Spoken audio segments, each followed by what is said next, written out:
जय मसीह की। उड़ाओ पुत्र मैं एक वचन पढ़ता हूँ जो है यूहन्ना उसका 15 अध्याय और 8 वचन। यहाँ पर ऐसा लिखा है, मेरे पिता की महिमा इसी से होती है कि तुम बहुत सा फल लाओ, तब ही तुम मेरे चेले ठहरोगे। जो उड़ाऊ पुत्र था वो अपने पिता से कहता है कि मेरे हिस्से की जो भी संपत्ति वो मुझे दे दो, और उसके पिता ने जो भी उसका बनता था उसको दिया और वो वहाँ से भाग गया। अभी सोचो, जब किसी के घर से उसका बेटा भाग जाता है, घर छोड़कर चला जाता है, चाहे पैसे लेकर चाहे जैसे भी, तो आसपास वाले कैसी बातें करते, देखो ना इसका बेटा भाग गया। कोई तारीफ थोड़ा करता है, कोई ऐसा कहाँ बोलता है बाप भी कितना बढ़िया है, बेटा भी कितना बढ़िया है, देखो कितनी अच्छी तरह से भाग गया। कोई तारीफ कहाँ करता है। मतलब जिसके घर में ऐसा होता है, जिसका बेटा भाग जाता है, उसके बाप की इज्जत चली जाती है, उसके पिता की बेइज्जती हो जाती है। तो उड़ाऊ पुत्र सब कुछ लेकर भाग गया तो उसके बाप की इज्जत चली गई, सब कुछ उसने गंवा दिया अपने मित्रों के साथ गलत काम में। तो हम जो है, हम पिता परमेश्वर के संतान है, परमेश्वर हमारे पिता है और पिता के पास भी बहुत सारी संपत्ति है। हम बाइबल में पढ़ते हैं पहला कुरिन्थी उसका 12वां अध्याय और 8 से लेकर 11 वचन।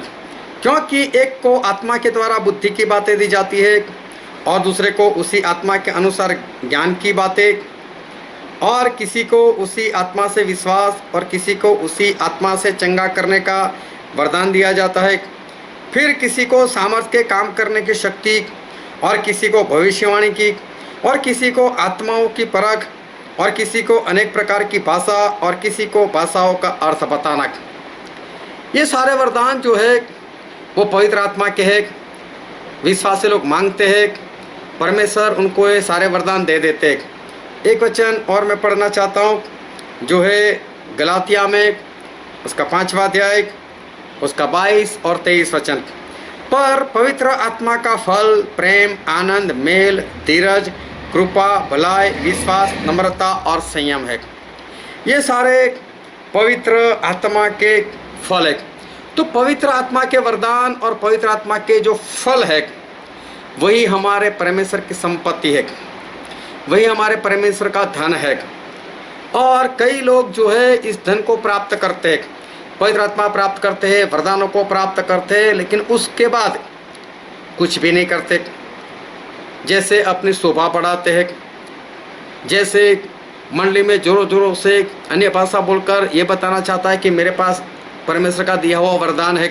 तो ऐसे जो लोग हैं जो इस तरह से परमेश्वर के वरदानों को, परमेश्वर के धन को, पवित्र आत्मा के फलों को लेकर बैठ जाता है और काम कुछ नहीं करता, तो ये भी कौन है?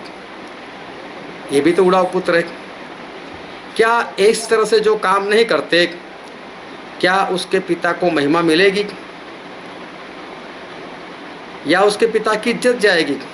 हाँ, पिता परमेश्वर की इज्जत जाती है, क्योंकि बाइबल में ऐसा लिखा है। हम पढ़ते हैं पुराने नियम में उसमें नीति वचन उसका 27वां अध्याय उसका 11वां वचन।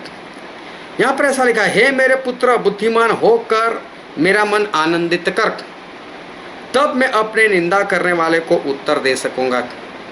परमेश्वर को ताना मारने वाला शैतान है। जब हम इंसान लोग परमेश्वर के पवित्र आत्मा के वरदानों को प्राप्त करते हुए, पवित्र आत्मा प्राप्त करते हुए, उनके फलों को प्राप्त करते हुए कुछ काम नहीं करते, बैठे रहते, गंवा देते हैं, तो शैतान मालूम है क्या करता है? वो परमेश्वर के पास जाकर ताने मारता है, देख तेरा बेटा, देख तेरी बेटी क्या कर रहे हो, तो बैठे रहे, सब गंवा रहे। तो इस तरह से परमेश्वर के वरदान और फलों को लेकर, पवित्र आत्मा को पाकर कुछ भी काम नहीं करना, उसमें हमारे परमेश्वर की महिमा नहीं होती, उससे बेइज्जती होती है। और बेइज्जती करवाने वाला, अपने पिता की बेइज्जती करवाने वाला मतलब उड़ाऊ पुत्र। कहीं ये मैं तो नहीं? अपने आप से पूछो, क्योंकि परमेश्वर ऐसा कहते हैं, जो पहले ही हमने वचन पढ़ा, यूहन्ना उसका 15 अध्याय और 8 वचन, मेरे पिता की महिमा इसी से होती है कि तुम बहुत सा फल लाओ। जब धन लिया है तो फल भी लेकर आओ, वरदान लिए है, पवित्र आत्मा लिए है, तो फिर फल लेकर आओ। और अगर फल नहीं है तो परमेश्वर को महिमा नहीं मिलती। और फिर लिखा है, तभी तुम मेरे चेले ठहरोगे, और तभी आप परमेश्वर के चेले भी ठहरते हो। तो ऐसा काम करो कि पिता की इज्जत हो, उनकी बेइज्जती हो। ऐसा काम कर कर उड़ाऊ पुत्र ना बनो। परमेश्वर आपको आशीष दे। आमीन।